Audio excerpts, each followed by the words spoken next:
दोस्तों, आज हम बात करेंगे युग परिवर्तन की, यानी कि काल परिवर्तन। जैसे कि हम सबको पता है कि हमारे बड़े बुजुर्ग ये कहते आए हैं कि युग बदल चुका है, वक्त बदल चुका है और वक्त के साथ साथ लोग भी बदल चुके हैं। तो दोस्तों, आप खुद से ये सवाल करिए कि इंसान अगर झूठ बोलना बंद कर दे, किसी के साथ छल कपट करना बंद कर दे, तो क्या द्वापर युग और सतयुग वापस नहीं आ सकता? दो युगों के बीच का समय संधि काल या युग संधि नाम से जाना जाता है। जी हाँ दोस्तों, आज की इस वीडियो में हम बात करेंगे कलयुग और सतयुग के बीच के समय के बारे में और उसके बारे में विस्तार से जानेंगे। स्वागत है दोस्तों आपका हमारे चैनल समय चक्र में। काल गणना के संदर्भ में युग शब्द का उपयोग अनेक प्रकार से होता है। जिन दिनों जिस प्रचलन या प्रभाव की बहुलता होती है, उसे उसी नाम से पुकारा जाने लगता है। राम राज्य के दिनों की सर्वतोन्मुखी प्रगति, शांति और सुव्यवस्था को सतयुग के नाम से जाना जाता है। कृष्ण की विशाल भारत निर्माण संबंधी योजना के एक संघर्ष पक्ष को महाभारत का नाम दिया जाता है। परीक्षित के काल में कलयुग के आगमन और उससे राजा के संभाषण अनुबंधों का पुराण गाथा में वर्णन है। अब भी रोबोट युग, कंप्यूटर युग, विज्ञान युग आदि की चर्चा होती रहती है। यहाँ युग शब्द का अर्थ जमाने से है। जमाना अर्थात उल्लेखनीय विशेषता वाला जमाना, एक एरा, एक पीरियड। इसी संदर्भ में आमतौर से युग शब्द का प्रयोग होता है। युगों की गणना अनेक प्रकार से होती है। उनमें एक गणना 1000 वर्ष की है। प्रायः हर सहस्त्राब्दी यानी कि मिलेनियम में वातावरण बदल जाता है। परंपराओं में उल्लेखनीय हेर फेर होता है। 20वीं सदी के अंत और 21वीं सदी के प्रारंभ को एक युग का समापन और दूसरे का शुभारंभ माना गया है। काल गणना के संदर्भ में युग शब्द का उपयोग अनेक प्रकार से होता है। जिन दिनों जिस प्रचलन या प्रभाव की बहुलता होती है, उसे उसी के नाम से पुकारा जाने लगता है। जैसे ऋषि युग, सामंत युग, जन युग आदि। 20वीं सदी के अंत में 21वीं सदी के प्रारंभ को एक युग का समापन और दूसरे का शुभारंभ माना गया है। इसी भांति पंचांगों में कितने ही संवत्सरों के आरंभ संबंधी मान्यताओं की चर्चा है। एक मंत्र के अनुसार युग करोड़ों वर्ष का होता है। इस अधिकार पर मानवीय सभ्यता की शुरुआत के खरबों वर्ष बीत चुके हैं और वर्तमान कलयुग की समाप्ति में अभी लाखों वर्ष की देरी है।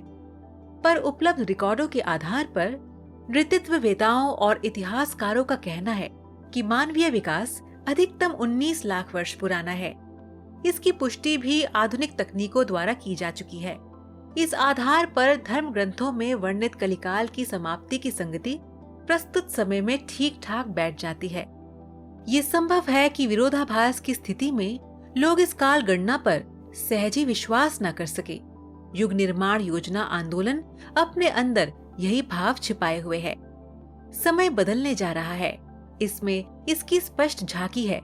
प्रत्येक संधि काल का अपना एक विशेष महत्व होता है।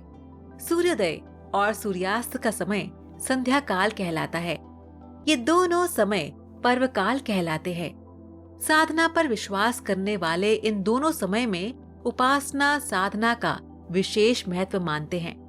मंदिरों से आरती और मस्जिदों से आजान की ध्वनि इन्हीं संधि वेलाओं में सुनाई देती है।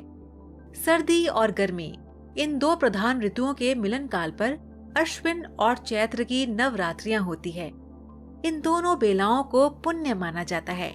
इस अवधि में साधक गण विशेष साधनाएं करते हैं। रात्रि का अंत और दिन का उदय प्रभात पर्व है।